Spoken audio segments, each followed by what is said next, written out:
Oop. I had the audio on for the broadcast. You're listening to a live echo, courtesy of YouTube. Ooh, feedback. Yes. So, welcome to Voyage of the Geek for our first at the same time. Mm-hmm. It's a review show, but it's the first time we're going to review a classic movie. And this time around is the classic story of terror, death, and doom, the attack of the crab monsters, plural, which we'll get to.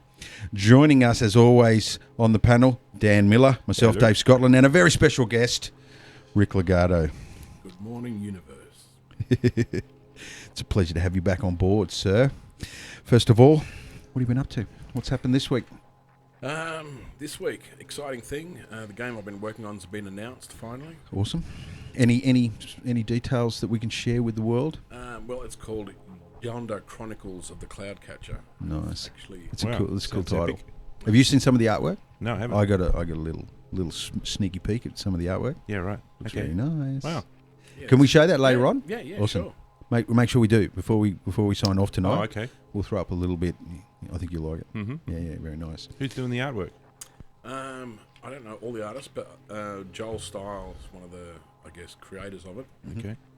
has done an amazing job using Unity. Mm-hmm. A lot of people are amazed. It's pretty. Mm-hmm. It's pretty. It's simple. It's not overcomplicated. It's stylized, Mm-hmm. but very pretty. Nicely rendered. Mm-hmm. Yeah, really nice. And what about you, Dan? Anything exciting happening in your world? Nothing too much. Preparing for Christmas. There's all of those family arrangements that have to be done. Preparing to wind down for a bit of a Christmas break, actually, is all I'm trying to do. I was preparing for that, and then we wound up again. Yeah. Right, we wound down on a Friday thinking that we were going to wind out, and then we changed our plans a little bit at the last minute in the school year, Mm-hmm. and squeezed in a little bit before we went off on a break. So we ramped down, ramped straight back up, Yes. and then we'll ramp down again later on in a couple of weeks. It's been an uphill thing to the finish line. Anyway. Well, the exciting thing for me through the week is, as you passed on your way in, the SS Sharkbait, the kayak. Oh, yes. So I'll be enjoying some kayak fishing, Australia's fastest growing water sport. Yeah, right. Still don't understand how fishing qualifies as a sport. I guess if you tag and release and do that whole shit, I like to catch a feed. You know what I mean? I'm out there to catch a barbecue meal, and I go primal. I go I tap into something that has been sitting there for hundreds of thousands of years, and I forget everything. I guess this time I'll forget everything except for how sore my back and lower stomach is going to be. Lower back and my stomach is going to be at least for the first month or two, because kayaking, I believe, is actually strenuous. Yeah, as opposed to fishing. As opposed to normal fishing. Yeah, like the idea that's a sport. I've always held the view there's a very thin line between fishing Yep. and doing sweet fuck all. Yeah. Well, there's a very thin line. Well, there's a meal that comes with it if you're lucky. I've been fishing before without bait. It's a Venn diagram with large overlapping areas. Yep. And it is the domain of the big stories, ones that got away stories, and there's always something to see, even when there's nothing to see when you're out on a boat. And there's something about the water, being near the water, it invigorates you, and I like visiting it. I don't like the thought of living at the ocean, because it is prone to gobbling cities up now and then. I still don't quite understand how people buy absolute waterfront. Up on a nice cliff. A nice sandy cliff. Nice 200-metre tall cliff overlooking... No, a nice, hard, solid rock cliff. Well, that's what I'm saying, a nice sandy cliff. But, give me a visit every time. So, we are looking at... Let me throw up a little bit of artwork here. We're looking at the classic Attack of the Crab Monsters. It's a Roger Corman production. Corman, very well known for doing similar type movies, but then actually going through and creating incredible lineage of productions as a producer, Such as well as a director. Let me throw it up before we get into the film. It's good. I'm glad you asked, because I think it's worth having a quick look at his lineage. Like some classics, The Terror, House of Usher, Little Shop of Horrors, but then moved, like still in 2008, he was producing movies like Death Race and things like that. So yeah, I mean, if you look at his director credits, he was directing movies all the way up to 1990. Or actually 1980 was probably his last. This one here looks like some sort of special release. Frankenstein Unbound, but it could have been his. I don't know much about it, but a prolific director in the 60s and 70s. In fact, all the way down to 55, I think.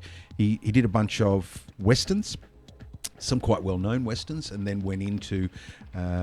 jumped into the thrillers, the undead, Attack of the Crab Monsters. We started to get into Saga of the Viking Women and their voyage to the waters of the Great Sea Serpent. Probably one of the longest movie titles I've ever seen. But yeah, if you go up and down that list, you'll definitely run into some stuff that you've come across at 3 o'clock in the morning in your youth. The Wasp Women. Yeah. The Wasp Women, Yeah, they were trying to outdo each other a lot in those days, weren't they, with their titles? Quite imaginative. Now, while we're on the title, before we jump into it, this is definitely Attack of the Crab Monsters, yeah? Yeah. Yes. Did I miss something in the narrative? Was there more than one monster? There's two. Was there two? There's two. Then I did miss something in the narrative. There's a mama and a papa monster. Yes. Because they looked very much alike. They did. Look Potentially very much the same prop. Yes. A bit possibly. That's possibly. a bit specious, saying all crabs look the same. I thought maybe the crab monsters was the plural was the little ones that you saw crawling around a little bit, and that's how we got the plural. No. But I take your word for it. If you go back to the picture, that scene never happened in the movie, right? So you're right. Okay. I've seen another one where she's dangling on a rope. Or actually, it's this one, but there's a further up. There's more artwork further up, and there's a crab holding to the top of the rope. Oh, right. Okay. So I guess that could be the two crabs that we're talking No, because there's the McLean crab. Right. Yes. From an earlier expedition. No. Yes. Well, that's the male crab, apparently. Okay. Yeah, and they killed that one first, I believe. Mm-hmm. Okay. And then it's the guy with the dodgy French accent crab. Yes. Is the second crab that continues. That's right. So. I was never so happy then when he bought the farm. And then he came back as a crab, and I'm like, oh, we got more of the accent. It was awesome. I'm going to get some of these just rotating through. So maybe we should do, to start with, rather than just talking about random facts, maybe just give a bit of an overview or a synopsis. Absolutely. Like, we've got the tagline. Mm-hmm. Do you think we should do a log line to try and describe I it? would See if like... we can do an impromptu log line. How about you give us a log line, and Rik can give us the premise, a slightly bigger explanation of the log line. So you give me the 2 sentence, right? The thing that if I hit the info button, or vice versa, who wants to do the log line? Well, we can all work on a log line. You probably actually have to go through a few iterations to get a good one, good. Right? So this is the info that you would get if you hit info while you're watching this film at 3 a.m. No, you shouldn't. On telly. You should never get a log line. Well, no, it'll give it, but it will never give it away. No, well, that's the point of the log line. Oh, so you're talking about a production log line. A production log line. So I'm line. trying to sell the project. You're going to give me a check. Right, because the production, Okay, gotcha. it's the whole story, and there's no spoilers. I mean, it's full of spoilers. Yeah. You don't say, and then something secret happens. Because I'm not going to give you a check if I don't know where it's going. Yeah, that's right. Okay, cool. So, and usually there's a formula, and it's something like when a, then a must. Yeah. So it's like, when a group of scientists land on a Pacific island, they must defeat a giant crab monster using electricity and their scientific knowledge. Wordy, Yeah, but like accurate. I said, okay, it's impromptu. I didn't. Accurate. Okay, so it's something like that. Is what? Do you have any tweaks you might want to put to that, or Probably because it's a bit of a mystery. I mean, the crabs aren't actually. You don't actually see them. And where's my wonderful notes until? True, it's a mystery. But until remember, 40 minutes and 25 seconds in. This is the writer in you, because giving away a plot, you don't. You've got to keep the mystery in. So he's thinking tagline like I was. You're thinking tagline. No, you're pitching it to me, so I greenlight the I'm project. talking about the log line. Well, I would say that the scientists go to study an island in the Pacific and uncover its mysterious changes. Yeah. Only to discover Only to discover Boom, boom, it's infested boom. with giant the crabs. giant mutant crabs. Yep. Yeah, and they must defeat Defeat them. blah blah blah. Yeah, using their scientific. I don't know. They defeat them using their kind of scientific skills, I suppose. You know. And I think that absolutely accurately sums up what the movie is all about. Yeah. And there are plot twists, I guess, throughout throughout the program. Very period, very 60s in its delivery and its style. It has a lot of neighbours, shall we say, in that space in that decade. Yes. So, what was your first? Let's start off first. We have to find a good way to attack this, in pieces. Yeah. Well, first, initial impressions, right? As a narrative piece, right? A narrative piece of cinema. Okay. What did you feel? What did you think about it? The narrative is crazy, and I think as some other people had highlighted, there's enough in there for 5 movies. Yeah. All right. So, it's crazy, and it's a kind of a bit of a sort of a fantasy in some respects. Yep. It's also a bit of a sort of a ghost horror vampire movie almost in some respects. There's all this stuff all in there. Yeah. All squashed in there. Like floating voices. Yeah, because there's like floating, and when people are dead, they still come back. You hear their voices after they're dead. So, there's tons of that stuff crammed in there. And I agree. Yeah, I would say it actually reminds me of 80s horror films. Yeah. Yeah, you have the set group where all the victims and heroes are going to come from. I know Dan's got some theories, and you're going to probably hopefully talk about it. Well, I can There's talk a about it. formula, and Dan alluded, woke me up to it one day and said, "This is how horror movies are made." And he's gone, "There's always this person, that person, this person, and the reason why they're there is so that there can be a death that befits their character, and that we can always break off, and this can happen to that character, this happens to that character, and they always do, and this formula has always been there." And it almost has the same formula, say, as Evil Dead. You have the original cast. There's a mystery they don't understand. It starts to chomp the cast. Yeah. But the victims don't just disappear. Yeah. They then become part of the enemy that has to be beaten. And then you have sort of the preparation for the showdown. Yeah. Yeah. The showdown is an extended showdown, so just a one-hit thing. And I think the 50s and 60s, Creditor. we were still finding the formula, weren't we?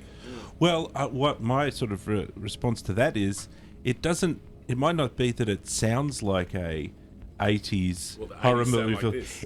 Yeah, it's the one that I mean, this is some of the stuff that I wanted to talk about later on, but it's Corman here, the director, who's kind of molding this genre. He's making this Absolutely. this, And thing. influencing. Influencing the new filmmakers coming through. So when we started to see filmmakers of the 80s, they were the kids of the 60s. Yeah, exactly. And they just...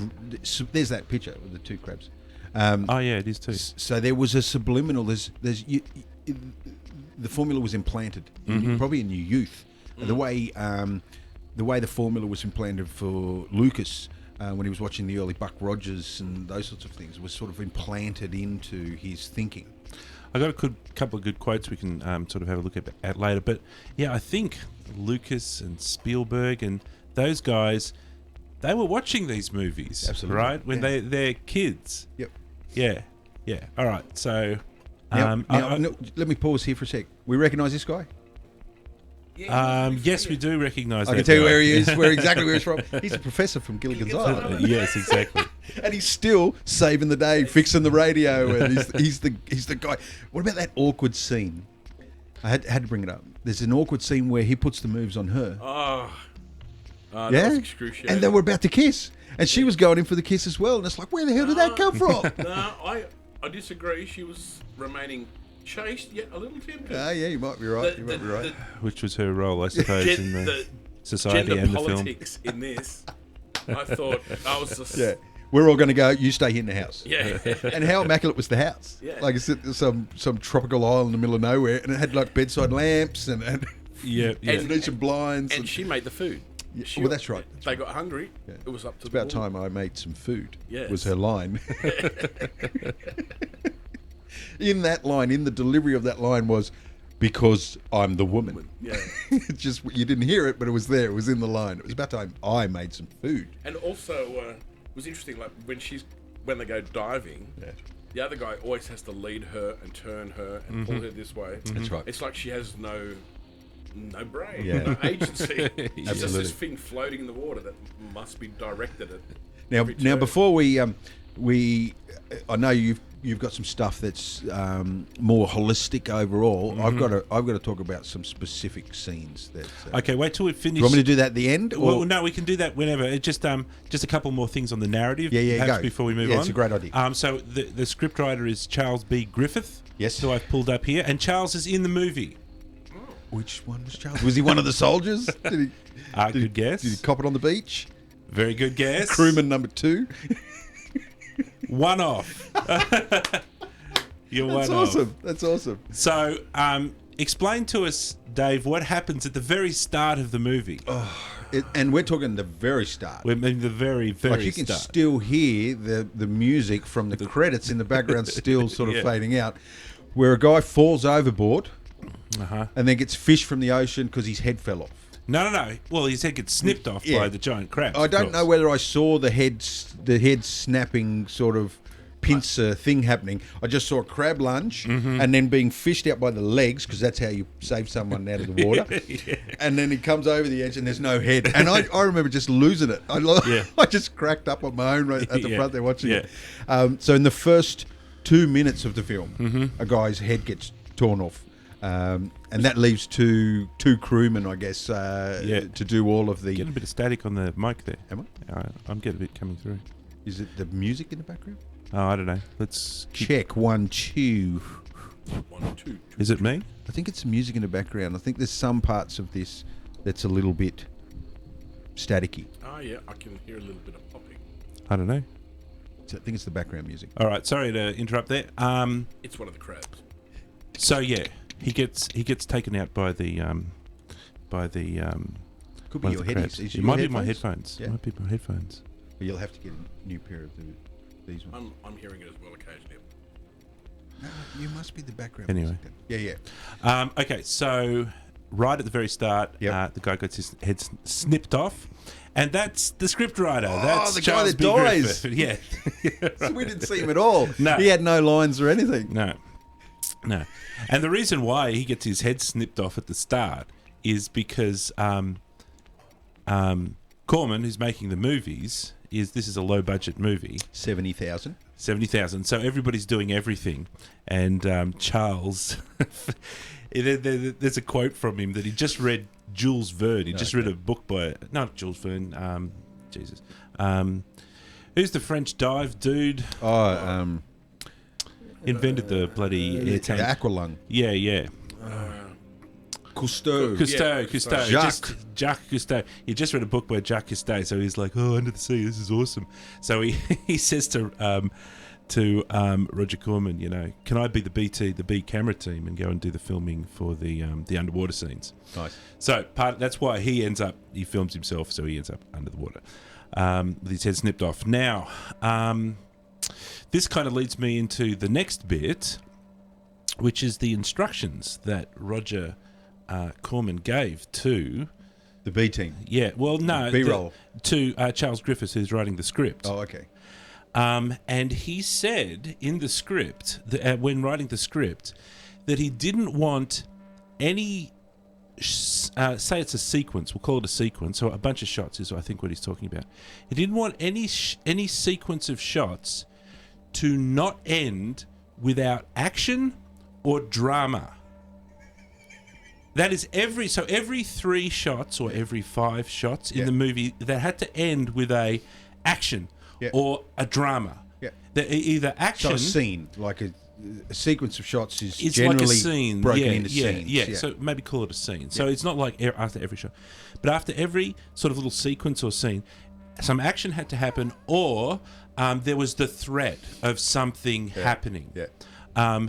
And so I think you can see that in the opening shot of the movie. The very first thing is, we're a minute in, and a guy gets his head snipped off by the giant crabs. I think the rumbling, exploding noise too. They use that quite liberally, through the and that movie. would explain it as well. They couldn't go from this scene to that scene without something like that rolling around. Right. And there was another good sound effect in there as well that was serving that purpose, which was this sort of crackly, creaky kind of noise, which I think was meant to represent that the crabs were skulking about outside the house doing stuff, I don't know, casing the joint or something or other. So that was always happening, and they were always like, "Ooh, did you hear that? What is that sound?"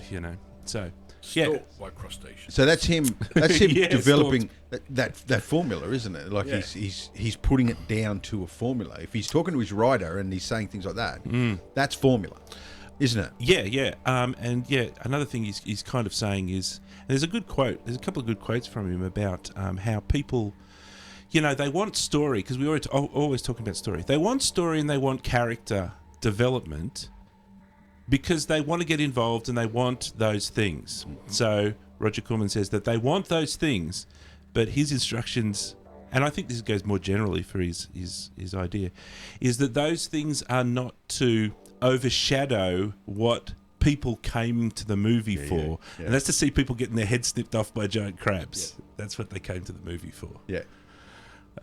Rickers, narrative, what'd you think? Yep, I think pretty...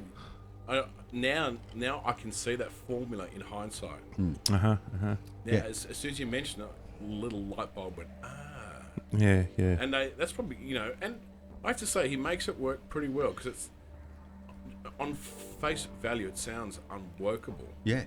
But having various types of tension, like, the little crab noises, the rumbling earthquakes, he actually found ways to make it so, it didn't look like Transformers gone wrong. Yeah, exactly. Yeah, exactly.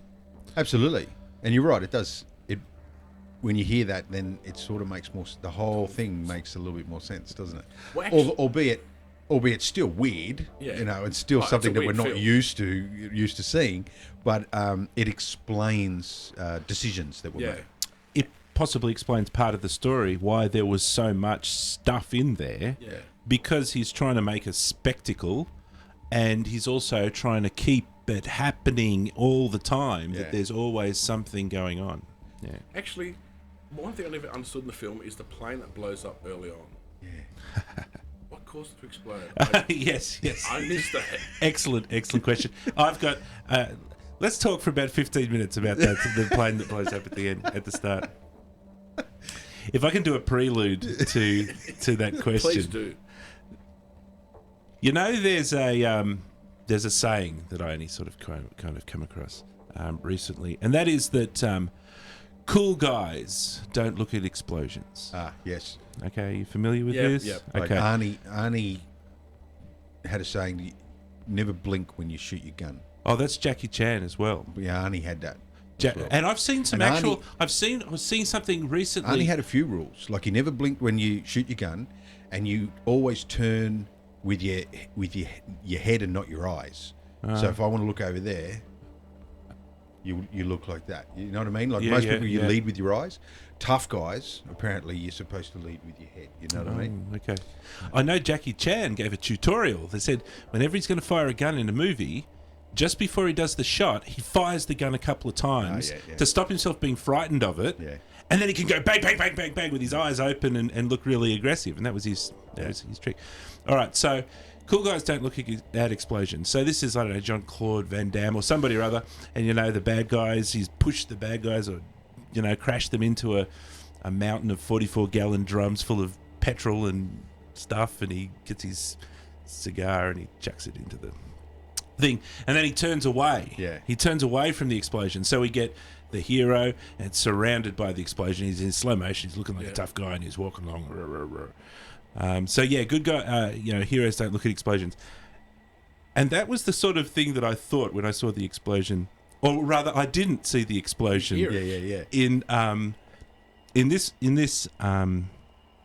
It's there. Like there's for a few frames, you can see. Actually, is it? Yeah. I thought you only heard it and saw their reaction. I swear I saw it. No. You didn't see it. I saw it. No. I don't know. You might be right, but you didn't see it. Yeah. Because this is Roger Corman. Yeah. Right? He can't blow up a PBY, Catalina, whatever it's called. And it wasn't a. I remember seeing an overlay. It was an optical printing. Maybe there's an overlay of something. But to continue, the good guys never look at explosions. Our hero woman. Yeah. Buries her face in the nearest male shoulder that she can find. So the aeroplane comes in, and then she like buries her face in somebody's shoulder, and you hear in the background. So yes, good guys, Roger Corman, and poor effeminate female heroes don't look at explosions. But why did it explode? Nobody knows. Okay, so you didn't catch anything? No, I do know. I do know why. Why? Because the crab monster telepathy X-ray beams of doom. Oh, really? Is why. That's why. Of course, that's why. Awesome. Of course. That's what they're up to. They're snipping off heads down in the bottom of the ocean, and they're also sending off their telepathic plane exploding death rays. Yep. Although we did see the crabs scuttling into the water. The little crabs sabotage the plane. Ah, maybe. That's a really good point. Maybe. Perhaps. Because they do send their little crusty minions Yeah. out occasionally on And missions. there was something, the wrong box had been brought up to the house. It was full of dynamite. And he had to take it back. Yeah. Yeah. I also thought that was a funny line. Did that end, and deliberate. Yeah. You know, because like- they'd all walked into their cabin, Yeah. and they're like, oh, there's about... What's this giant box of dynamite doing here? I'll have to take this back to the beach. Yeah. And so it's obvious. So clearly there's a reason for It's it. a And plot maybe device. that's tied to it because that was pre-plane explosion. Yeah, that was the most awkward Chekhov's shotgun I've Yeah. ever heard. So tell me, gentlemen, what did you think of character development in relation to narrative, right? Who were these people? Who the hell were these people? Who was Mr. Fix-It Professor from Gilligan's Island? He says What was his He purpose? said he wasn't a professor. What was his purpose there? he was, the French guy was, as he says, I am only a provincial botanist. Yeah. He wasn't a geologist? That's what he was. He was a geologist. He was a rock guy. Yep, and the main guy that thinks he's General MacArthur, MacArthur he's with the sunnies. Have you ever seen an actor wear dark sunnies the whole time through the whole movie? All of the emotion is in the eyes, and he's wearing General MacArthur sunnies and even wearing. Were they military people? No, the military took them there.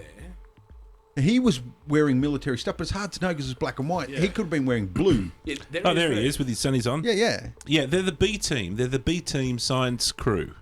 So the because the A team already got wiped out. they Yeah, got I beaten, get right? you. All right, yeah. So they're all scientists, right? Yeah. And they've all got a different discipline. One's a biologist and one's a geologist. And actually, I actually saw her name, Pat Pamela Duncan. What was Pat Pamela? What was her character? I think she was, she was one of those ists. She's one of the scientists.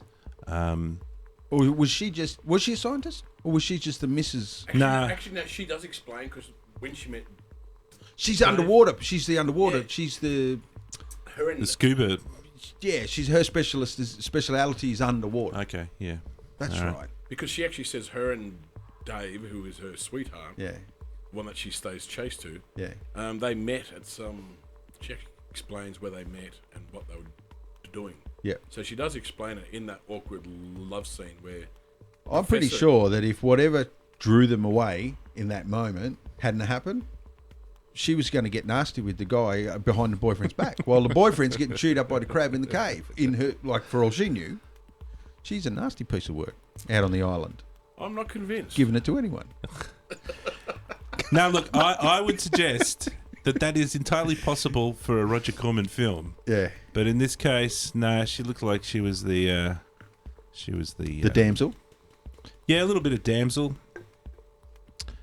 What did we so character development. I mean, the guy in charge, the General MacArthur, I think he was a bit light on, right? And as far as I'm aware, I don't even know whether he got a credit. Like, out of the three, if you look at the poster, he's not one of those three on the poster. Always weird when the guy in charge of the expedition is not one of the main actors. You know what I mean? And he doesn't die early. Yeah, sort of thing. Yeah, it's a difficult one to juggle because, and I just couldn't get past the fact that one of these so much exposition was coming from this guy. Mm-hmm. He had glasses on the whole time, dark sunglasses on the whole time. Because he was mysterious. He wasn't sharing his theories. Yeah, typical scientist. He was the military. He doesn't want to. Well, he didn't want to kill it, so he wasn't the gung ho military guy. He was. That's why I didn't know whether he was military because he didn't want to kill it. He wanted to catch it. Yeah. He said he was a physicist. Yeah.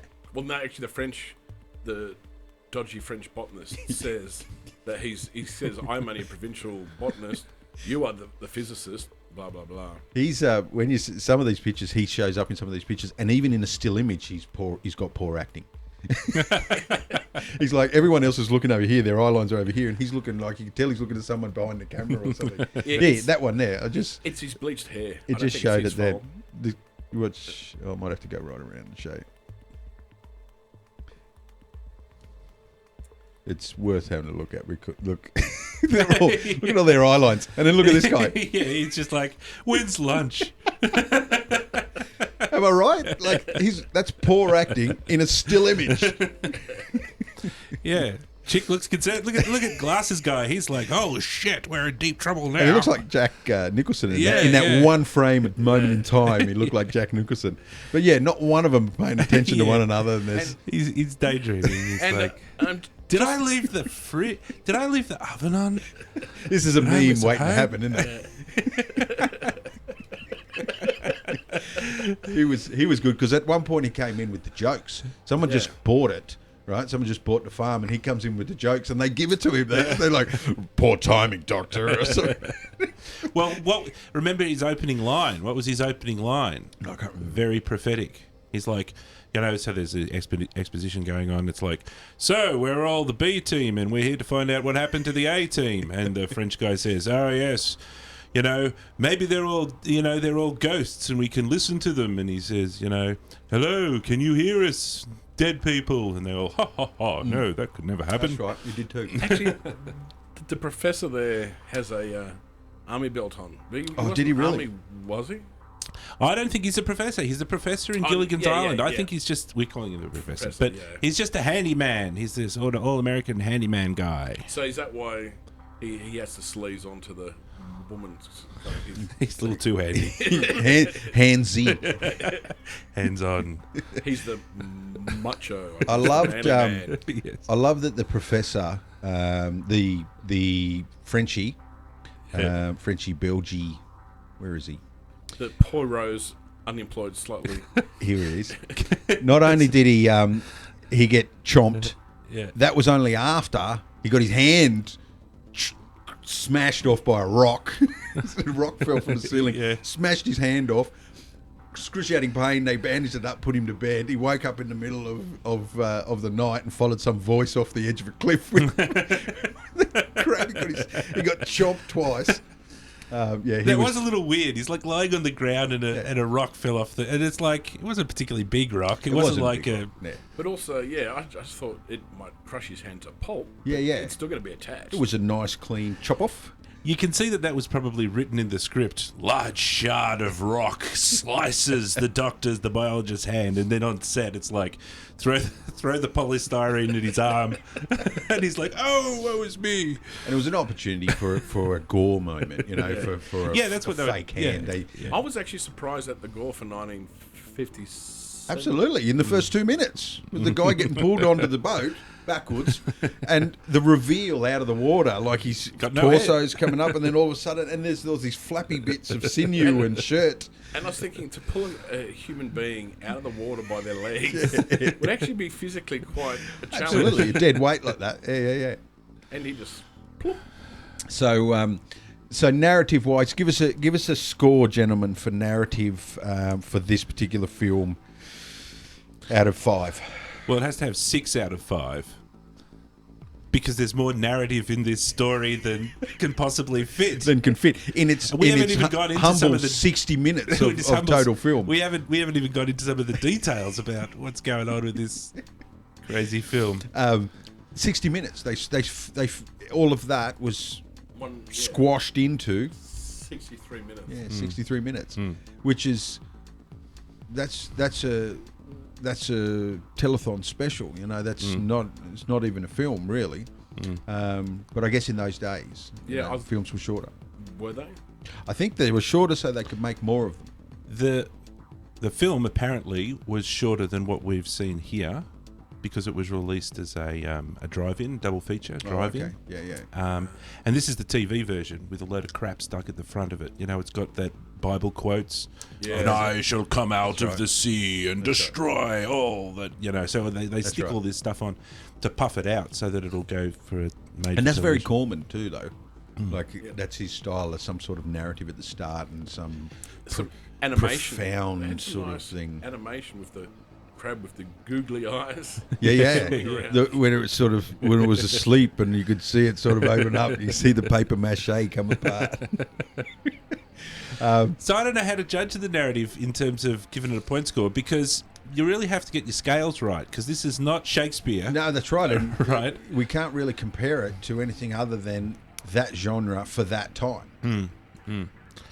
I'd still rate it as a kind of a B grade popcorn flick, and we sort of discussed about what they were trying to achieve. So that's one way to. How about instead of giving it a score out of 5? Yeah, it's either good, meh, bad. Yeah. Okay. So meh, as in take it or leave it. It didn't blow me away. It did its job. It's there. Bad is ridiculous. I didn't know who was doing what. I didn't understand anything, and I don't think it sort of fell into that group. No, so I don't think it's bad. Personally, I'd give it a meh. Yeah, it was all right. Yeah. I give it a meh plus. Okay. Yeah. Cool. Yeah, I think it's definitely a meh plus because it's like a cake. You know how we always talk about ingredients in cake. Yeah. It's like they just emptied the pantry. And come out with a sponge. Yeah. And yet I understood almost all of it. Yeah. Which is actually quite... And that can't be ignored. That can't be ignored. From start to finish, it had a beginning, middle, and end. Although the end was lightning fast. Like I mentioned it before the show, that it's... I didn't spend my youth watching a lot of these types of films, right? I scared way too easily, and I couldn't get it out. Once it went in there, I couldn't get it out. I told you the other week about the American Werewolf in London. Oh, yeah. And that kept me away from horror movies for years and years and years. But yeah, I never got into this stuff. I got into sci-fi, but never any of the horror stuff, The Thing, The Blob, or any of that sort of... I was a delicate flower. Yeah, I was the youngest. I was the youngest boy of and 2 older sisters. Right, so I was the youngest, mummy's boy, and older sisters that wanted to scare me with this stuff, but no, it's too practical. Run and hide under the sheets. So I don't have much of a thing to compare it to. The genre. You guys might have been exposed a little bit more to that sort of stuff. Still to this day, I haven't watched The Thing of any generation. No, I've got The Thing at home on DVD. I've seen a couple of visual effects sequences and a couple of special effects sequences. The one with Russell...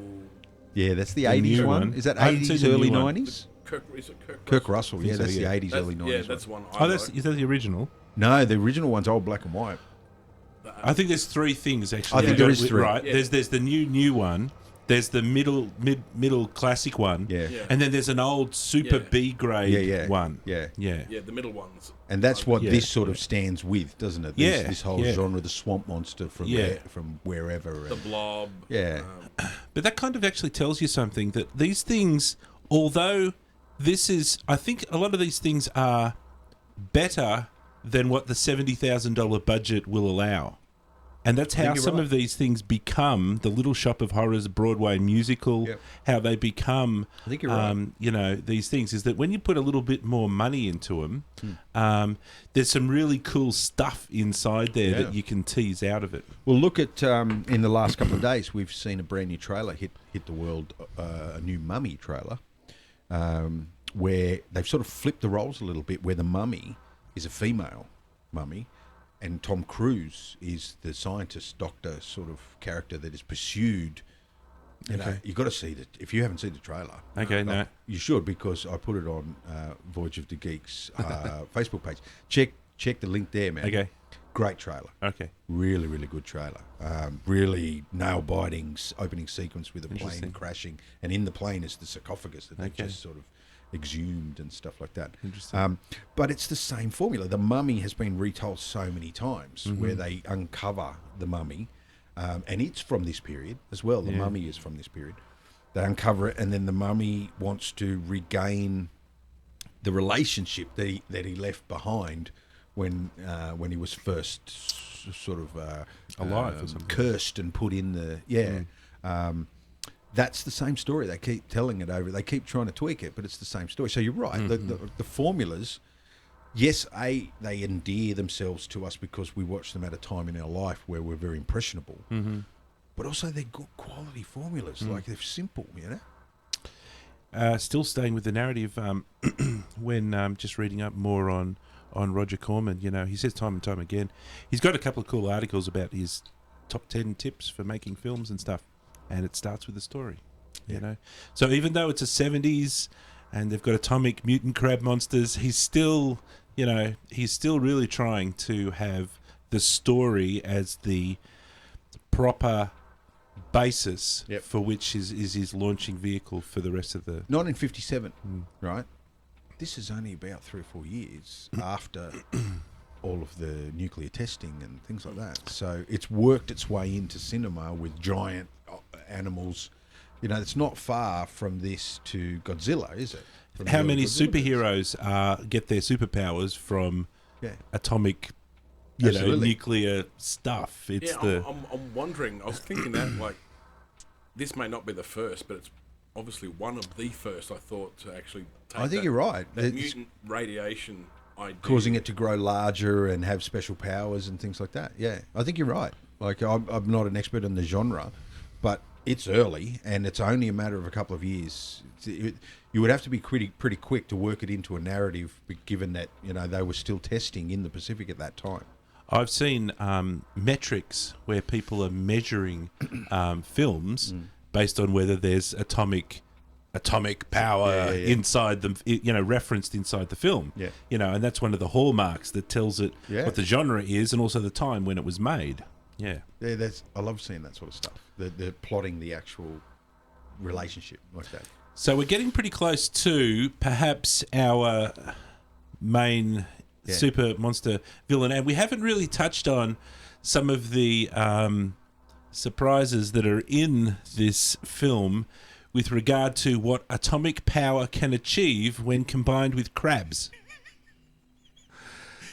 The special power. Well, first do we call it telepathy? Was it using telepathy? Yeah, it's telepathy. Yeah. But yet But everybody, multiple people could hear it. they heard.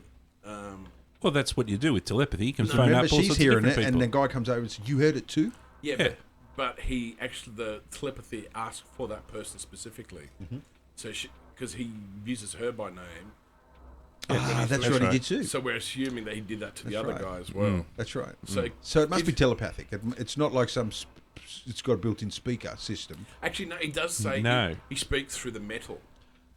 because there was some There's some layers, man. It's like a to the, friggin' onion. wasn't there something on a table? Telepathic and it's onion. like you could see this realization. He makes, was it the ashtray or something like that? And, He's All pointing then, at it. and then later on he speaks through a pick, and then he speaks through a gun, right.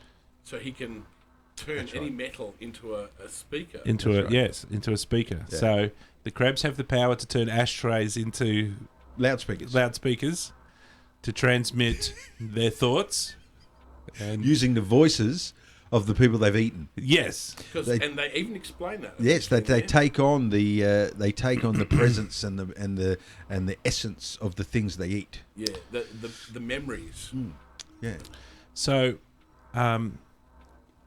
so what happens actually is, and this is again something not of my own observation, but some other people came up with, that it's quite horrific. Actually, it's quite a horrific idea that the bad guy monster starts off as a stupid crab. Yep.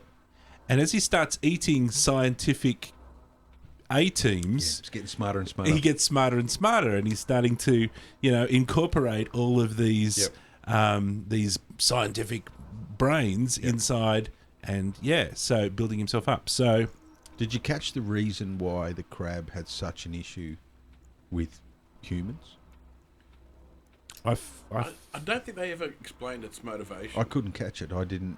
Were the humans blowing shit up? There was a lot of dynamite. They brought a lot of dynamite there. Actually, Is that why? No, remember, we haven't gone fully through this yet. Because it's the crabs that were blowing things up, not the humans. The humans had dynamite in a box. They had a big tent full of dynamite. Yeah. Like they had a whole. Remember the guys are playing humans weren't poker. blowing things up, were they? The guys are playing poker with only- dynamite. And grenades and things. They were throwing grenades and they around. only blew up the first crab by causing a cave-in on it. That was the only time they used explosives. It was the crabs, actually, because remember they say the crabs are eating the island from the ground up. Yeah. And causing it to sink into the ocean. Yeah. Yes. Well, their theory was that it was to corner them so that they could kill them. Oh, was it? I think at one point they said they're destroying the island so that we'll have nowhere else to run. Yes. And But I didn't know why they started destroying the island in the first place. Why did they have such a? They bit the guy's head off in the first 2 minutes, but I can't work out why they had such a. Was it the A team that caused problems with the crabs early on? I don't know if that. I can't think of that don't ever think they being ever explained. Because they found a worm. They found a big worm, a mutant True. a worm. mutant worm. And they also, the crabs generate heat. Because they talk about the clays being glazed. We have to go through this slowly so that the people who are not familiar with the excellent narrative here can keep up. Yeah. So it's atomically, telepathically causing metal objects such as X-rays to become speakers and microphones. Yeah. And microphones, I suppose. Yeah. Somehow destroying an island from the inside out by rumbling it to death somehow. Yeah. Because it sounded like explosions. There was some. I always figured that was the mountains collapsing or something. So they were tunneling and digging, undermining. Yeah. I don't know because quite how. Because they said on the side of the pit that the dirt had been. Oh, that's right. Scalded. Yeah, like melted. Melted. So it was like clay. So the crabs probably had, because that might be how they took out the plane. Yeah. See, I told They you. have the ability to do the eyeballs of heat or something. The eyeballs of heat to melt the mountains. And I don't know. I struggled to work out why the crabs had such a problem with the humans. And also, crabs are amphibious, so they need a bit of island. Was it maybe they accidentally ate the first guy and realised, hey, I'm smarter now. I've just, you know what I mean? They realised, man, eating these people is making me better. I feel I can do all these incredible things. I'm going to keep eating them. Look, that's a good hypothesis. Maybe crabs are hunters and they just decided to hunt things. Yep. I actually think perhaps what happened is that when you get attacked, when you get zapped by atomic radiation, it makes you kind of angry. Mm-hmm. That's just what it does. Did you notice there was one? It gives you the shits. There was one superpower. You're like, fucking hell. The main crab had one superpower that not many people would have noticed. Yes, we haven't gone through the full gamut yet. That's why I say we must proceed carefully and slowly to document this accurately. It could walk forward. Oh, true. Crabs don't walk forward. It moved like a spider, which I thought was interesting. Yeah.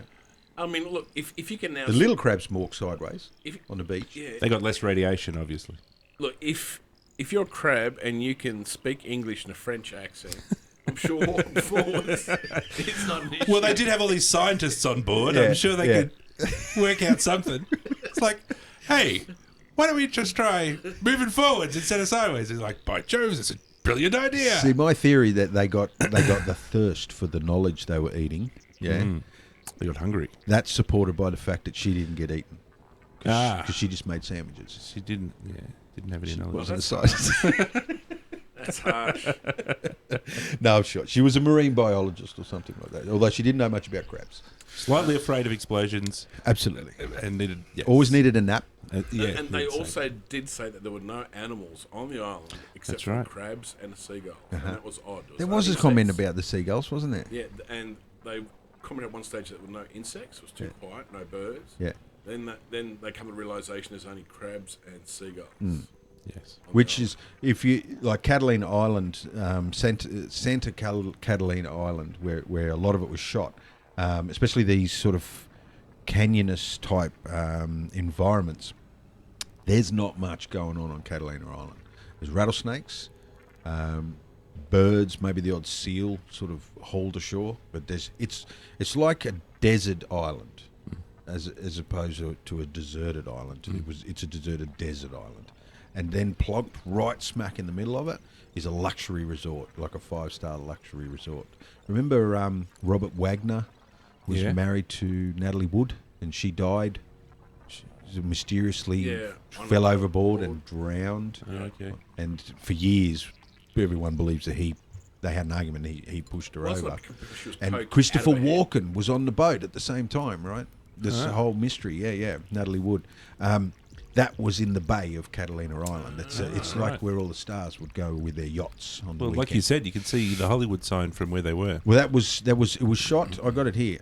It was shot Bronson Caves in Bronson Canyon, Griffith Park, Crystal Springs, Los Angeles, California. That was where you would have seen. Is that the same area as MASH was filmed? Yeah, I think so. Yeah, where they land the choppers. And MASH stuff like is that. on the other side of that hill. Yeah, absolutely. Where the Hollywood sign is. Absolutely. And where the Batman cave was, because Marv Wolfman, Yes. where he once at one stage lived not far away, and back when he lived there, if I ever went there, he'd take me there. Yep. Yeah. And to Valquez Rock. Where With the big rock that's always in every movie, all the Star Trek films and things like that. The one that's sort of on a lean, goes up like that. They shot a lot of stuff, Pacific Coast Highway, Malibu, and I think that's probably the beachy stuff they would have shot at Malibu. Okay. And then maybe some stuff out at Catalina.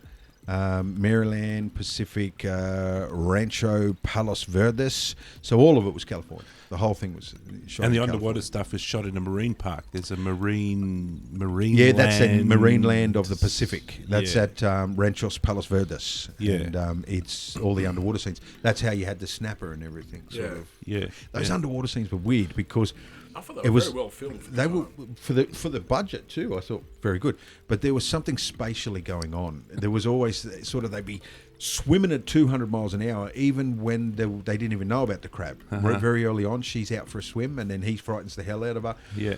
And then at one point, she changes direction. I think he frightens her. I think the narrative is supposed to be she's pissy because he frightened her, because she turns and pushes off him. Okay. Like this, and then swims off at 100 miles, and then he swims, because he's the guy, and he can swim faster, and he overtakes her, and then they seem to stop, and they just bunch up in the space, and then you can tell that the whole thing is a really confined space. When Yeah. you got scuba gear on and everything, it just looked really clumsy, and then they would swim 100 miles an hour that way, and then they'd stop again, and then they'd go over the deck of a boat or a shipwreck or something.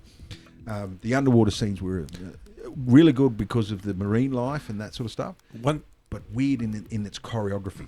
One thing that I thought was good about the underwater scenes is, from my sort of, I don't know, opinion of it, is that they had lots of close-ups of the fish. Yes. Which might have hinted that there was more atomic giant fish down there at the bottom of the ocean. Yeah. Yeah, so... Which later became other movies, probably in the Corman archives. Yeah.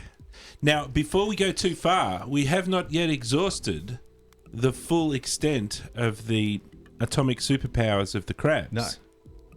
What have we missed? How did they kill the crabs, and why did they kill the crabs, and why yes. couldn't they shoot their guns at the crabs? That's right. That's right. They were incredibly. Weren't they hard? They had really. They were hard. They had yet- something about hard yet shells. Sharp things would just go straight through them. Like Yeah, mercury. something to do with the worm. Their atoms. That's They right. mentioned it with the worm. Their atoms were doing something. Something strange. to do with their atoms. Yeah, that's right. Yeah. right. Yes, something to do with their atoms. The atoms were this electricity amorphous liquid. They were the Terminator. That's right. Because they They could were grow the- back a. they did- grow back a claw. Yeah. Claw. Yeah. Grow back a claw. Didn't they? They did grow back. I don't know if they. I don't know. I thought it did because he had Maybe. one up in the house. He took it with him, That's true. and then later it had two claws again. But you tell me that there's two crabs. So they were the electric T-1000. Now, Gotcha. if only they had a $1 million budget, they would have had these That's oozing right. crabs. They were that negative polarity. Exactly, That's negative right. polarity. Yeah. That's Yeah. the thing. So That's we right. take it out by shooting it with positive, Polarities. and then they disappear. right, Yeah. and then no more polarities left. I love that General MacArthur fell in the electricity.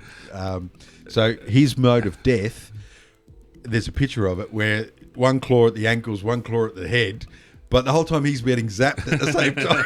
He's lying on the ground, getting electrocuted, getting chopped in half from ankles and neck.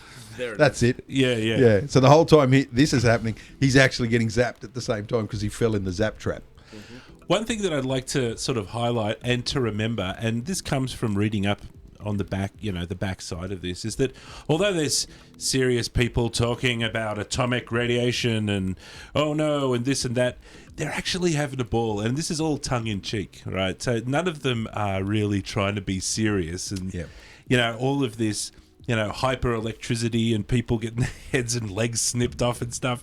They're just coming up with the most crazy stuff they can think of. They're all, just having fun with it. So, The professor, I remember the awkward moment when the professor is, they had a chuckle, like he suggested something, and they had a chuckle, and then it became all about how he's not as educated as they are, and got a bit shirty with them. I'm just a simple guy, but doesn't this mean this sort of That's thing? right. And, That's right. remember, and because they're talking about in-sciencey jokes that he that's wasn't right. in on. Yeah. And so there was a bit of drama within the team there. Yeah. And I can't honestly remember He's the which everyman. one fell on the sword right at the very end. At the end, no. And was and it this the is something professor that- or the boyfriend? Well, all of those three guys, they kind of all merged together in my mind. Like, who's that guy? Is he? That's Dave, her boyfriend. Yeah. Who's also a scientist of some sort. He's the with guy that her. was underwater that scared her. Yeah.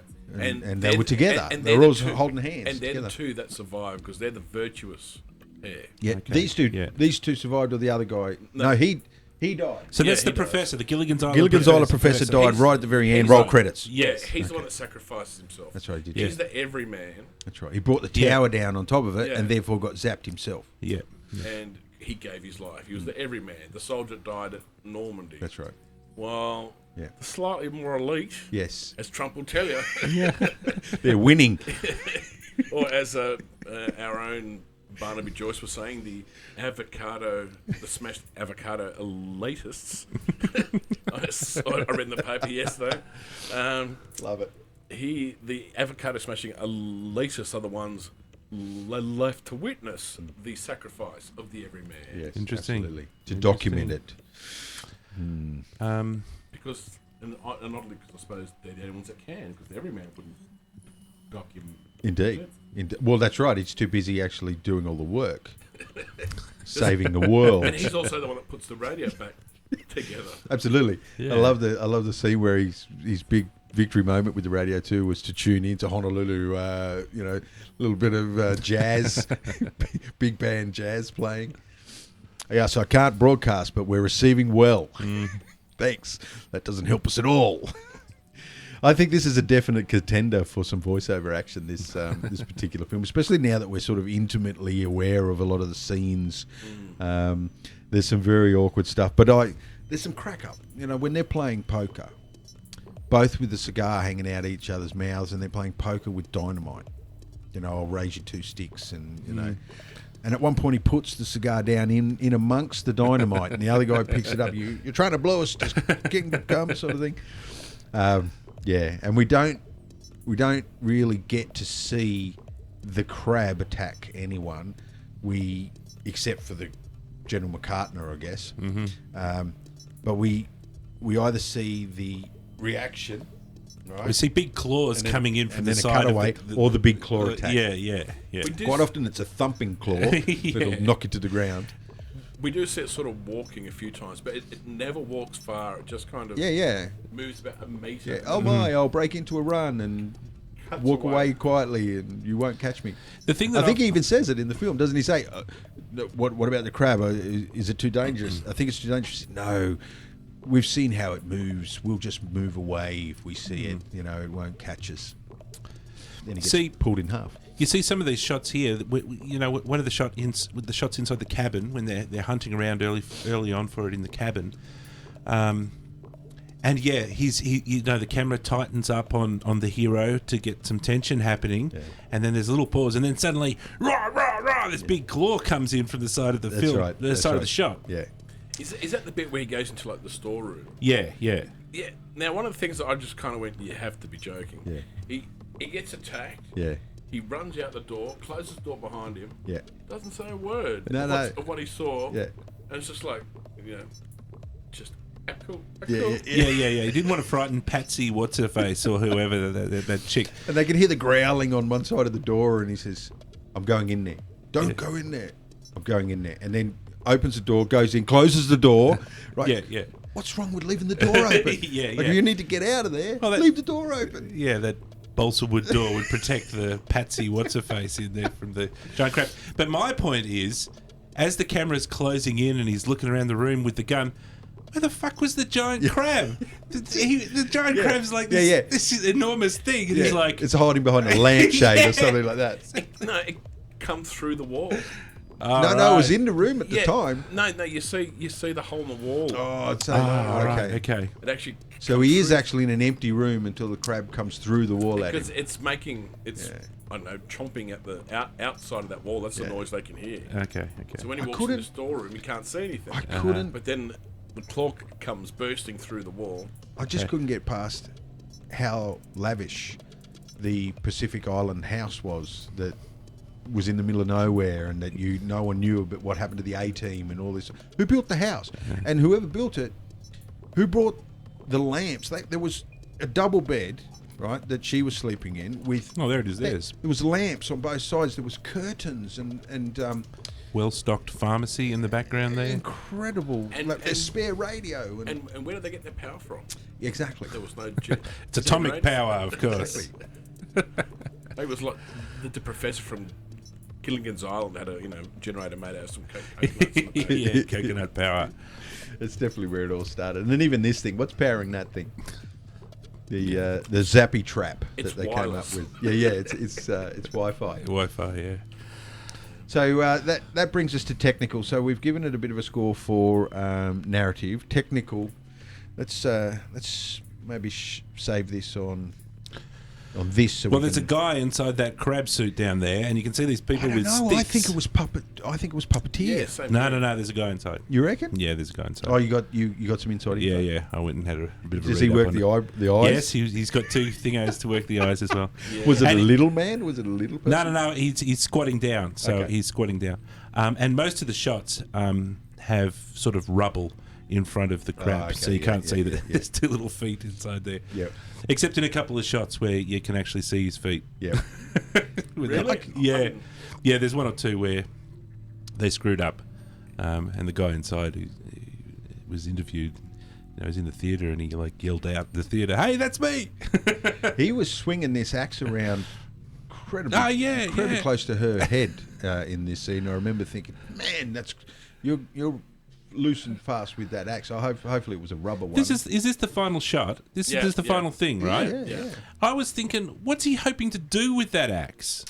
Yeah. We've already found out that they're like Guns are no good. T1000, Grenades don't work, but an axe might. No. The thing is, it doesn't work. It takes the guy jumping up onto that and antenna to make it which work. looked like a radio antenna to Yeah. me, and either they killed it with radio waves, or where did the power come from for was the radio? electricity. Was it electricity? Yeah, because that's their weakness. Their kryptonite is electricity. It's such a Yeah, terrible shot. unfortunately, the obvious paper mache around the eye sockets Yep. kills it for me. Yeah, I thought so too. They should have, and this is the spec. Like, clause oh, they that's could right. have- Yeah. I'm sure there's 8-year-olds that can do a much better job on that paper. Yeah, yeah. This reminds me of HR puff and stuff, sort of made for telly prosthetics and terrible shit. Yeah. I think this was prior to learning the value of keeping in the shadows. Not showing the beast too much. There's broad daylight. It was out in broad daylight at one point there. Oh, they don't have it too much in the movie, and yeah, it is always behind rocks and stuff, simply because they got to have people operating it. In the world's most well-lit caves. Yeah, but I take your point that you could be a little bit more dramatic with the rather than just stick it on a rock and we'll film it at 12 o'clock during the day. And you could even see throughout the film too that they were still finding their way with the suspense music. They were playing it at weird times, and after the guy got his head bitten off, they were still playing the dramatic suspense music for at least another 2 minutes. Sort of Well, thing. they might have been under instructions to do that Yeah. because Maybe. of the thing that they were trying The to formula. achieve. True. Yeah. That shot on the top right. I don't remember that shot. What This is one, that? they were standing That's right at the something start. up. I That's can't just remember before, what they were That's standing just up. before our finds the hero. dynamite. Says, "Hang on, there's a box of dynamite here." That's him over there. Like they're finding, he's sorting something out there. That's right. And that box is empty. You can see those two guys, the two actors Yeah, straining. yeah. Can't you put some bricks in the damn box when you got to get the actors to lift it? Don't just have it like styrofoam because it's like, And the Frenchy Belgium guy, yeah. Poirot's brother. he was not. He was from the very moment he took the screen. But isn't There was no acting really. There was no acting chops being shown there at all. but isn't the overweight guy always supposed to be sort of the slightly I think comedy in there? I don't think he was. remember the Fantastic Voyage where they inject the crew, the Voyage, the ship into the human body. Yeah. And Ernest Borgnine is the overweight, conniving, just wants to survive, doesn't care if everyone dies character. Or Fitzhume, remember the land of the giants? Yeah, I do. Yeah, Fitzhume. Yeah. He was always the conniving, and they kept trusting him to, and he always was the guy that was trying to strike a deal with the giants, whatever. That was sort of a little later after this, but it was a formula that was used so many times. The conniving, and then Dr. Smith was another sort of iteration of that. This guy wasn't conniving. He might have been more of a comic relief because, that's what like I I said thought at the too. start, with his like, "Hello to the ghosts, hear us of the dead A-team," Yeah. you know. Yeah. I think he was a bit more. And it was missing that character, wasn't it? Someone with a hidden agenda. I mean, the main there was no professor bad, guy, bad people. and it needed one. I think it's probably from doing this film they probably realised they needed one because the closest they had was the main guy He was keeping secrets who there he's not as MacArthur Derek. He looks like Dick Tracy with his jacket on. because he wouldn't tell the others what he thought was going on. So that was kind of the And he did want to catch it when they all wanted to kill it. Yeah, no, it would have really spiced it up if he was a secret. Yeah. You know, he knew knows about it. Yeah, he knew the crabs were there, and he was going to try and feed everybody to him. And they realised see what was going to happen. in the third act. They realised you knew the whole time, and we lost Rog and Fred. Or, I mean, if it was made now, he'd be the secret G-man. Yeah, he would. Yeah. be. Who wants to preserve Absolutely. the crabs to make a super Yeah. Like the android out of Aliens. Yeah. Where there's a secret agenda there. Or even is it Corman? Who's in Aliens? Who's the bad guy in Aliens? Oh, the guy. Oh, there's the G-man. What's his name? No. That's in Alien. with Aliens. Rob. the guy from the Mad About You was in the it. corporate guy. Yeah. What was his name? I forget his name. It's not Corman or something like that, is it? No, maybe we've I got can't Corman remember. on the brain. But having that character in there, that would have been Absolutely. yeah. There's some hidden agenda there. Yeah. Yeah, because there's always... Would have spiced it up. Yeah, absolutely. A bit of contrast for the heroes as well, because otherwise they all appear as all these bland do-gooders. Yeah. You know, just get picked off one by one, and it's like, no, who cares? Well, before we sort of move towards wrapping up on this film, you've got to tell Rick about the formula that you told me about, the teen by the lake, the teen thriller by the lake. I might have mentioned this to you once before. Look, probably to do it justice, you probably need to have a big, long explanation. Yeah.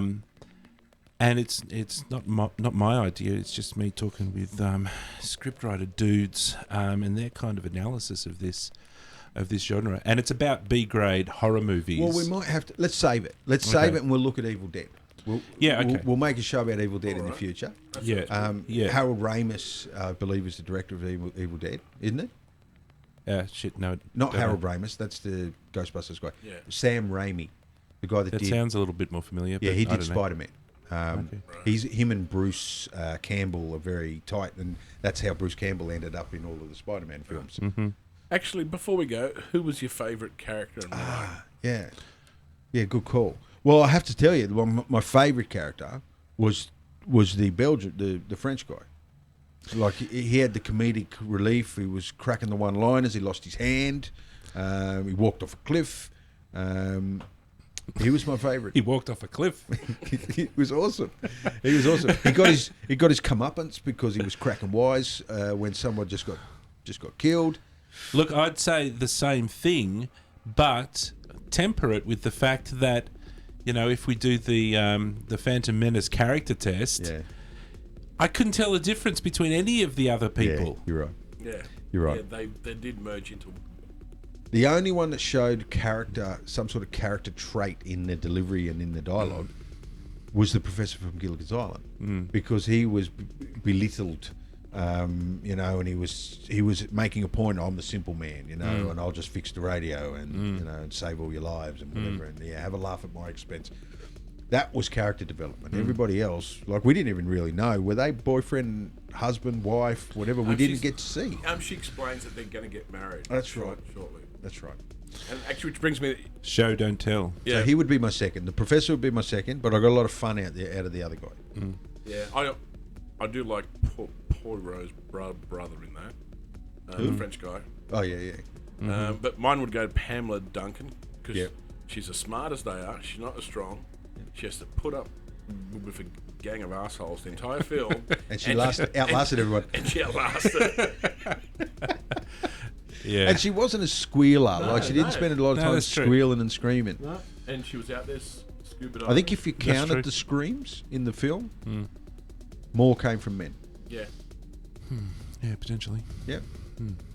Because more men got chopped. 1.5 teams worth of men. What was your favourite demise? What was your favourite death method?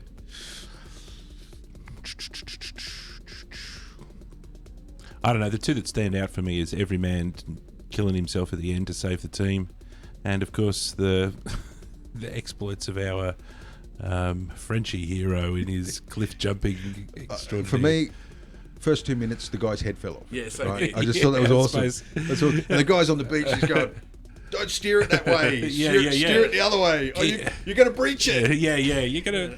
And which means you're going to turn it sideways. And you'll fall out. And I think he falls out into about 1.5 feet of water, and then all of a sudden it's an underwater shot, and he's in 20 feet. You see the big eye open up.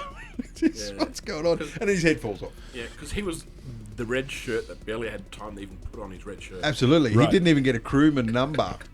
There's a slight extension to that as well, is that the professor from Gilligan's Island has a line to shout to poor old head snipped off dude. He does. And they're apparently supposed to be mates. Oh, okay. All right. Yeah. And the line, and this is Gilligan's Island, whatever his name is, guy, says it's the hardest line in all of film that he had to deliver. Okay, so a headless body's just been pulled out of the ocean. The boat is tossing and turning out there in the surf, and it's his best friend. and he has to deliver the line, "Bury him!" with emotion. Yeah, that's right. I don't think it was actually bury him, but that's the way he described it. He had to yell out to his instructions to the guys to bury his best friend. That's right. So, released 1957, made with a budget of $70,000. And made $1 million, which is quite a profit. That's yes. I think if you were to equate it to today's budget, 70,000, you'd be up in maybe 4 or 5 million.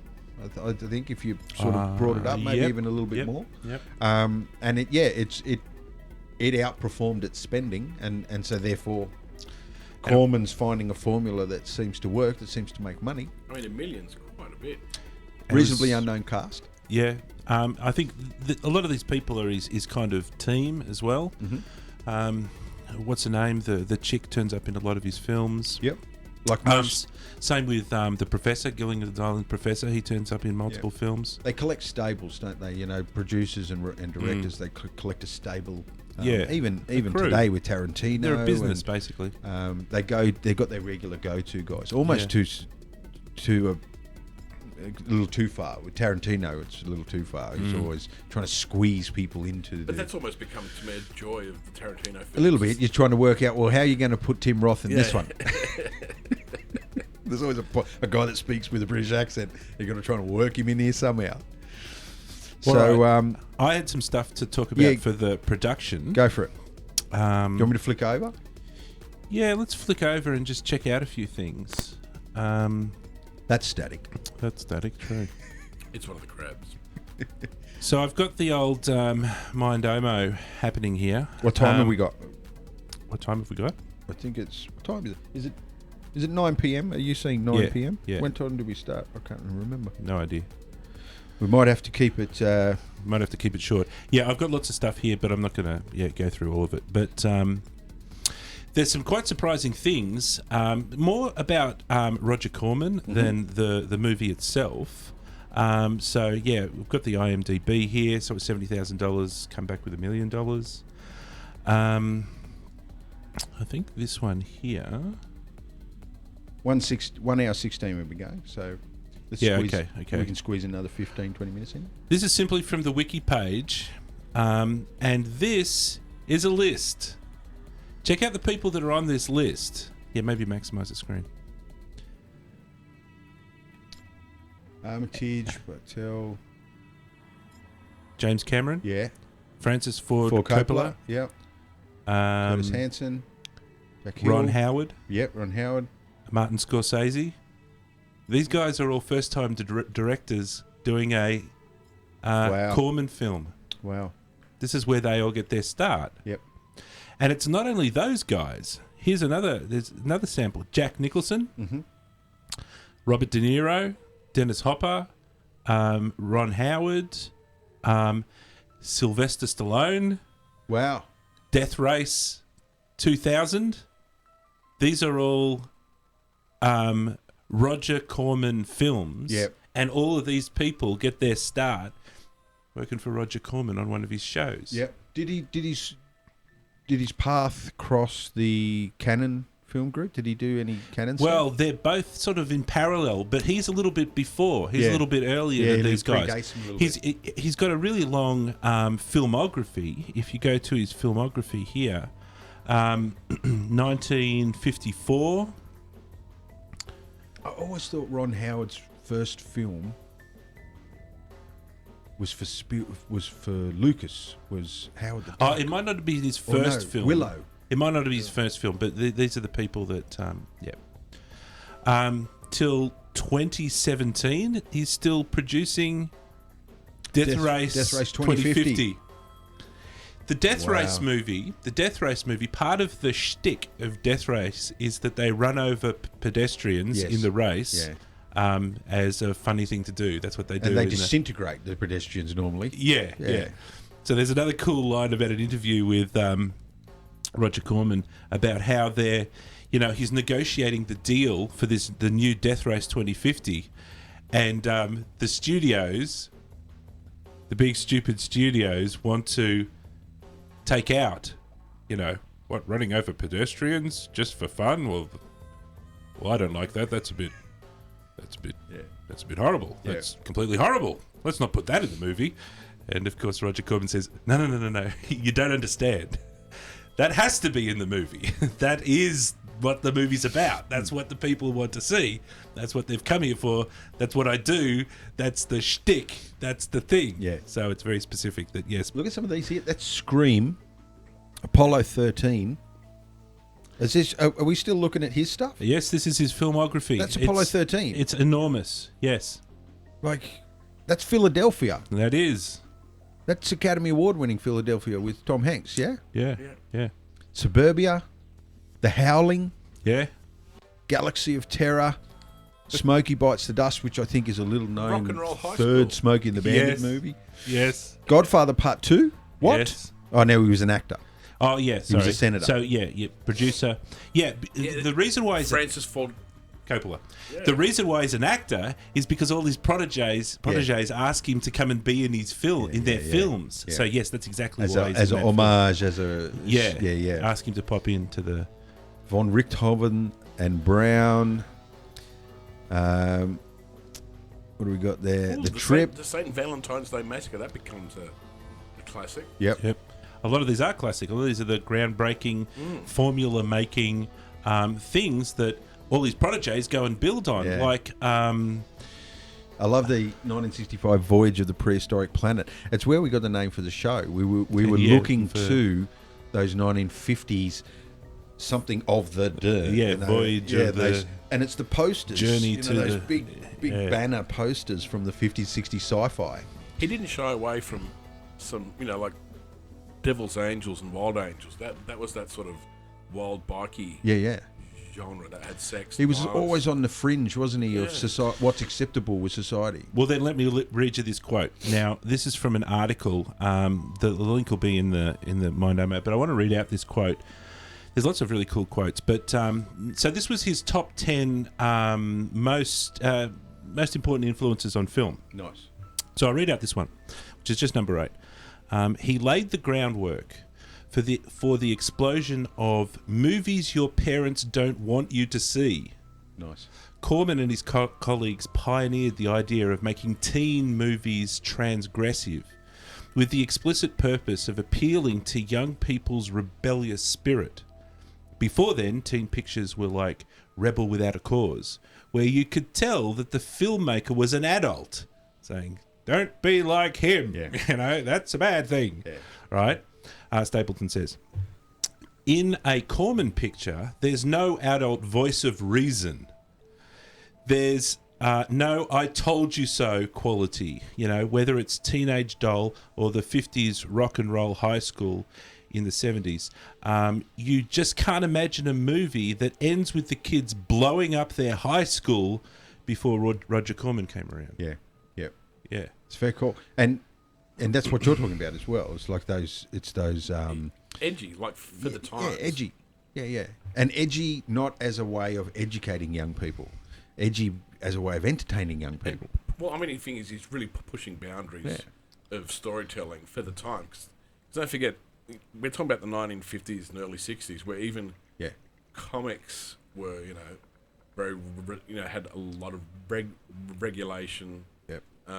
About, like, you couldn't actually mention words like wolfman and vampire. You had to find ways to actually rolling out of quite a dark time in comics, actually. Mm-hmm. Yeah, and regulation was huge in those days. You're talking about blacklisted bloody communist actors and things like that. The government was, all over you.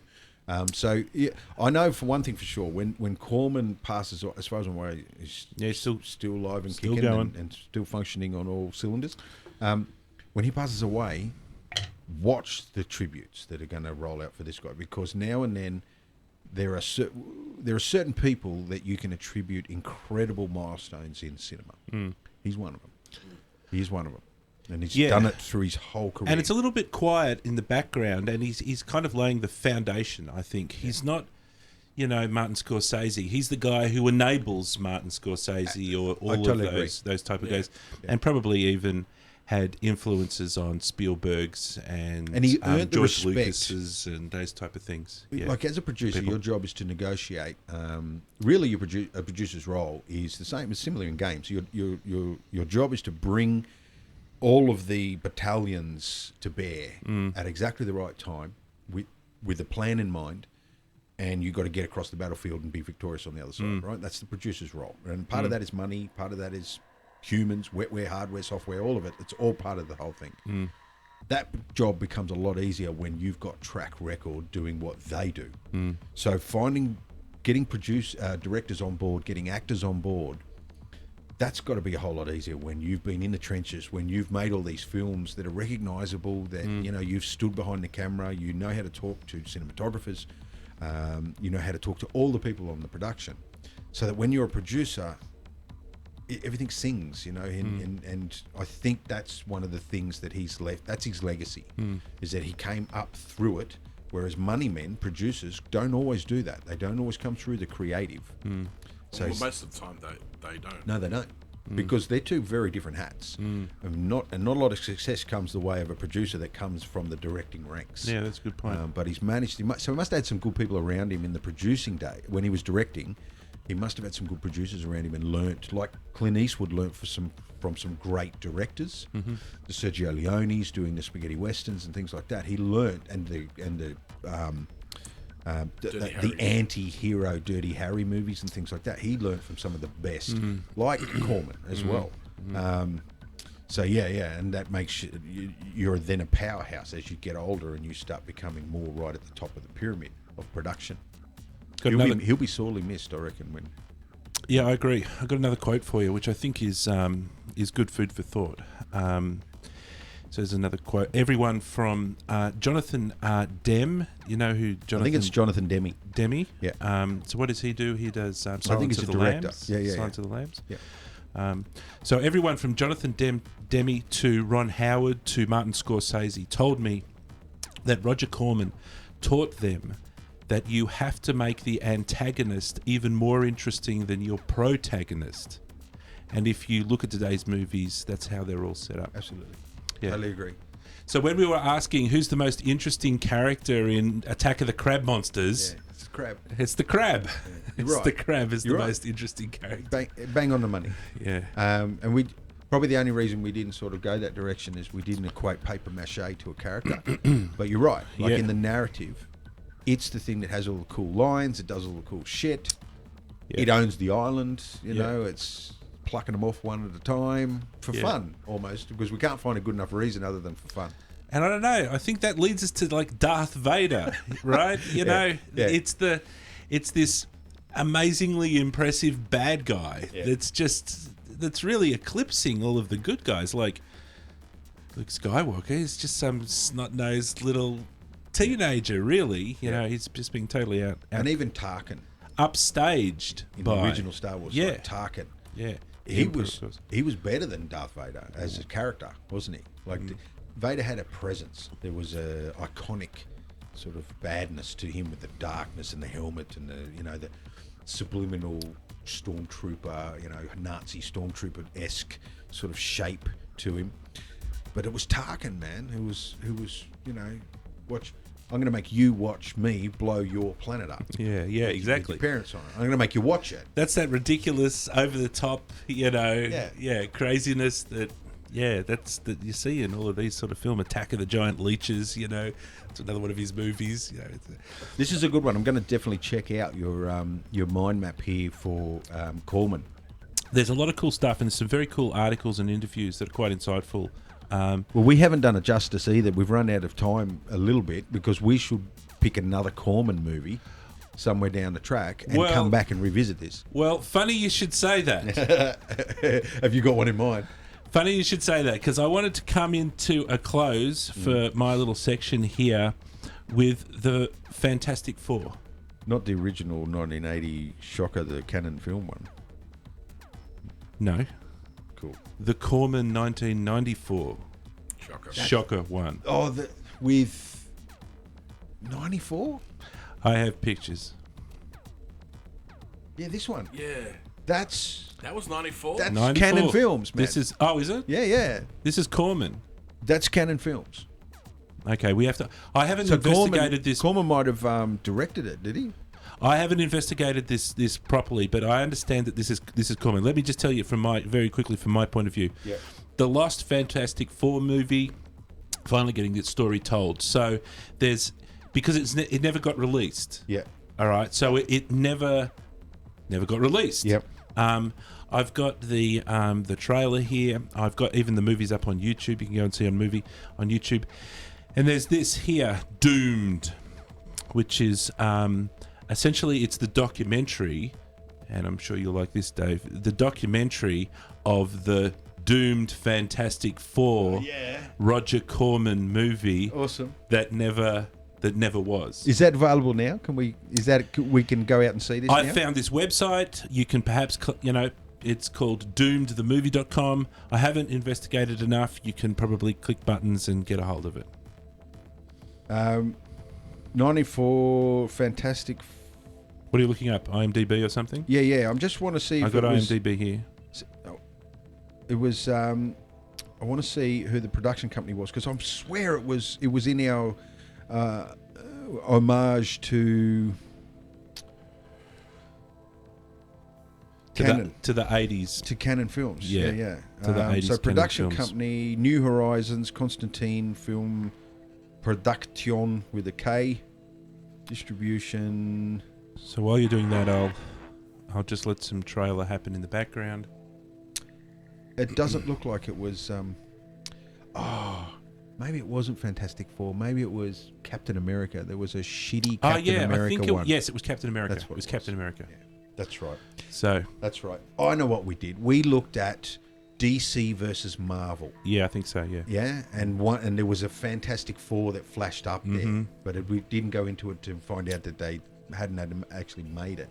I'll leave it with this. That if you go to the YouTube channel, and I haven't looked at it, I haven't really researched it, but there's a bunch. This looks like it's like 240.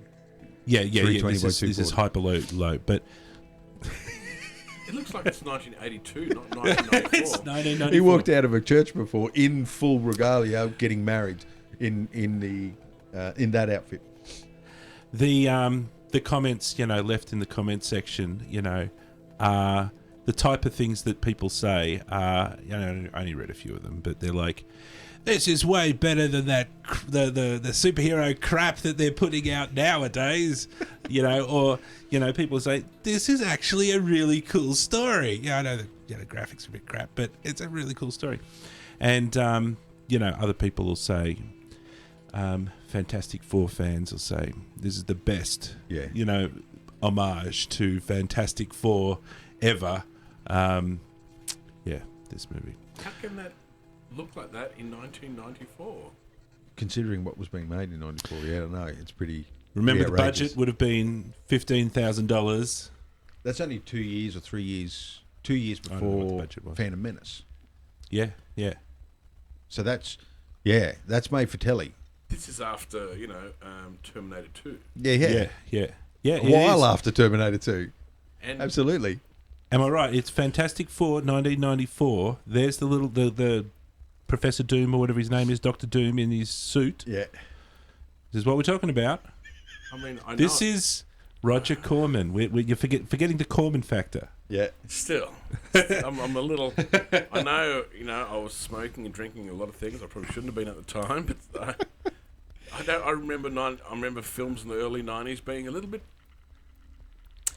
high production. Well, Yes. the production values, yes, the '90s was definitely we polished our act by the time we got to the '90s. And to see a product like that, it might have been made in the '80s and just sat on the shelf until '94. Potentially. Like it might not I have, don't know. Yeah, because let's it have a does look. not look like something that was made in the '90s. We'd moved on considerably from there.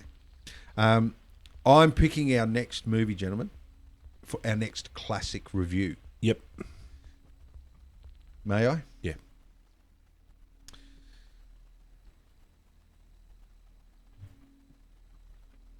Krull. Oh, Krull. The most memorable thing is that funny ninja star with the claws Oh on it. no, there's lots of memorable stuff. There's the spider web scene where Isn't this Jack Valance, the villain. Yeah. There's the Cyclops that can the Cyclopses can control the wind horses or something that can ride faster than any animal on the planet, and the bad guy island thing would only show up on a certain moon and whatever, and his wife was pinched, and it's a classic fantasy that came out to try to take on Star Wars and those sorts of films, and man, as a narrative exercise it's got some shit going on, and it's a pommy. It's all British money, as opposed to American money for the Star Wars stuff, but very fantasy. Certainly, lots to talk about. Awesome, let's do it. So let's do that one. And I specifically picked this so that we don't really set our sights too heavily on the 50s, 60s. We want to go back in and out, move around. Mm-hmm. Yep, I agree. Krull. Like classics for us in the classic review shows that we do is retro and good for a reason. The Attack of the Crab Monsters is good for a reason. It's good because it's bad. Just the same reason why I still like to watch the old Battlestar Galactica TV show. It's good because it's bad. And they took themselves so seriously in those moments, So yes, I'm going to throw that one out there. Awesome. This is our last show for 2016, which is going on record as being probably one of the most ordinary years in a long time, geopolitically and world events and all sorts of shit. My theory, and I've seen it on the internet, is that David Bowie was the glue holding the universe together. You might be right. And once he passed away, it's all turned. You might be right. And we lost so many. We lost so many, Leonard Nimoy, and, we lost so many. Prince. Nimoy was this year, wasn't he? I think so. Yeah, it was. Prince, Nimoy. Alan Rickman. And it just goes on and on. The list goes on.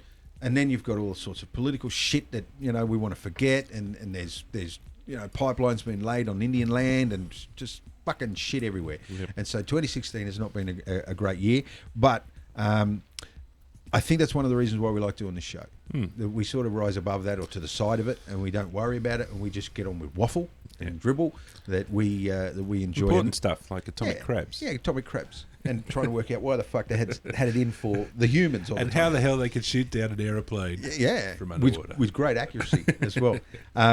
So we're going to continue doing it. We're going to have a break over the Christmas break. We're going to come back probably in the last week of January, but we'll try to post as much as we can on Facebook. We'll continue to post on Facebook on the page throughout the whole break. Keep checking that regularly too, because I'm putting stuff up there almost daily.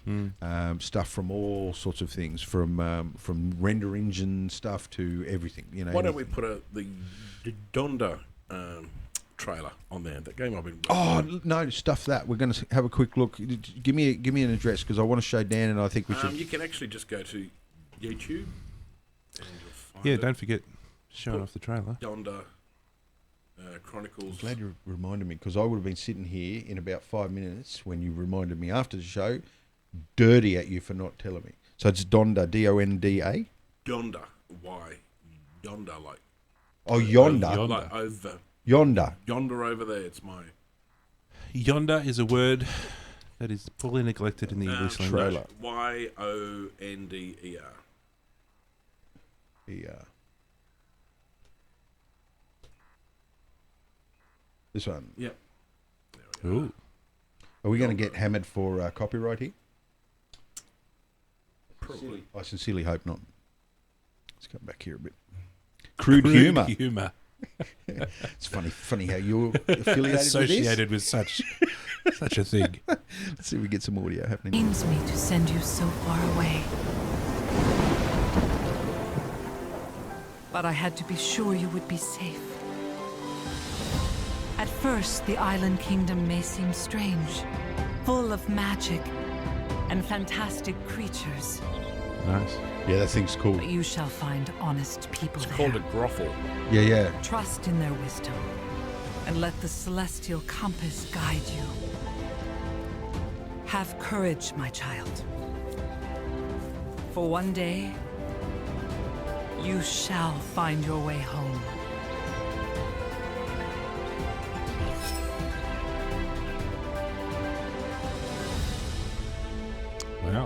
Awesome. Q2 2017. The Yonder the Cloud Catcher Chronicles. And your capacity in this adventure is? He's designing and writing the dialogue for the side quests. Game design. Wow, cool. Very, very Not nice. all the side quests, but a lot of them. That's awesome, man. That's I awesome. think there are some other people working on side quests. Is it an exclusive PS4? No, it's also going to come out on PC. It's actually up for green light at the moment on Yep. Steam. Yep. So get on there, people. Vote for it. I love Vote the for art it. style.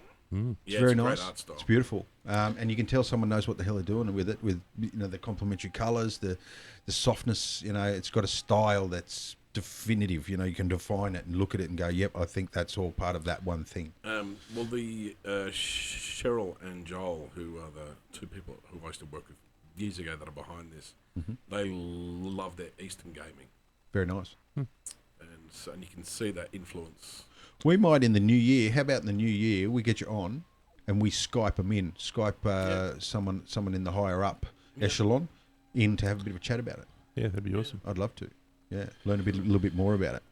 I like anything with a nice aesthetic, but if they're a good group of people too, we should be promoting them and telling people a little bit about the behind Actually, the curtain Joel's stuff. one of the earliest AIE graduates. Oh, that's even better. Where there's connections all over. That's awesome. Wow. Very good. I'm glad we got to do that. So, yes, we'll be back in 2017, sometime at the end of January, provided I don't get eaten by some kind of bull shark up a river somewhere in my kayak. Or some giant atomic carp. Yep. Now I'm freaking out. Once again, thank you for joining us, Rik Lagarto. It's been a pleasure as always. Dan, thank you for being part of the show throughout the year. Hope you'll join us again in the new year. Otherwise, it'll be pretty lonely me sitting here talking to no one. Talking to yourself. I'd have a cardboard cutout of you over there.